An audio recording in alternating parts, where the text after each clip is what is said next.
Kula Nabilatul Anggeni kelas 11 IPS Kali absen 12. Sugeng siang salam sejahtera kagem kula lan panjenengan. Salam kesalam datang Bapak Prof. Insinyur Rudi Wibowo MC, Datuk Direktur Sarjana Universitas Jember. Ibu Dr. Dr. Suciati Datus Kapradi PSDAP alias Sarjana Universitas Jember. Bapak Dr. Wahyu Suprakusuma dan Bapak Dr.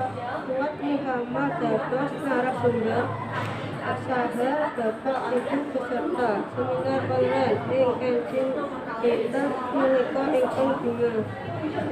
Alhamdulillah puji syukur kula lan panjenengan panjenengaken amargi berkah rahmat ibu. Kula lan panjenengan tasih saged tupal kagem sore timba eli saking narasumber ingkang luar biasa.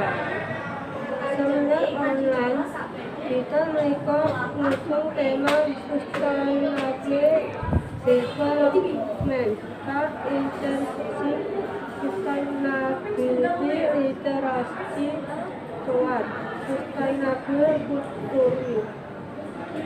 Acaranya ini acara pamilikan pulau bagi dados pranasacara engcing dinten menika kagem masyarakat susunan acara tunggal Merdeka Pulau Masyarakat Saka Indonesia Raya dan Bina Universitas Jember. Telu Mengeti agenda sanjangipun pemaparan materi dening panelis ngiras diskusi lan mudut Krista Wang Suli penutup. Mengeti agenda kawitan inggih menika nyekaraken Saka Indonesia Raya Bina Universitas Jember. Para hadirin dimohon tegap lan mirengke kalian hikmah. Matur nuwun diaturaken hadirin sumangga langgang salangsulipun. Acara salangsulipun inggih menika sambutan. Sambutan ejeng dipunparupaken dening Bapak Profesor Rudi Wibowo ingkang dados Direktur Sarjana Universitas Jember. Matur nuwun sambutan ingkang sampun diaturaken. Acara salajengipun inggih menika penutup serta donga.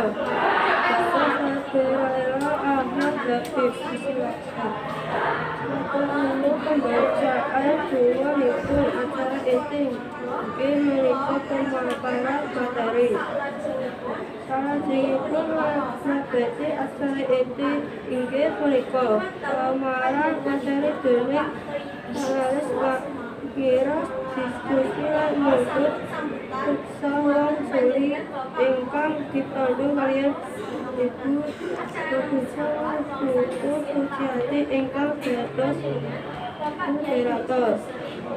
Kakang Unsulu Dr. Suciati dituraken.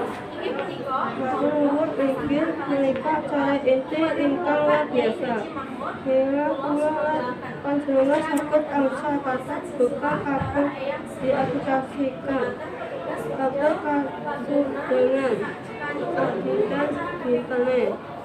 Saderengipun mengakhiri acara saya datang menika izinkan kita mendokumentasikan kegiatan.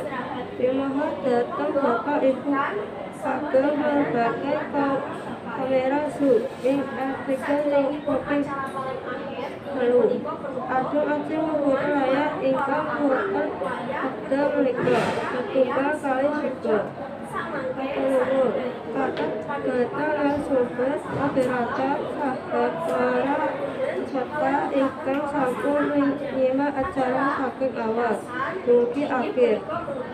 Kula mewakili panitia ingkang kagungan tugas ngapuraken nyuwun pangapunten ing bilung lepat tembung lan jaga akhir tembung. Wassalamualaikum warahmatullahi wabarakatuh.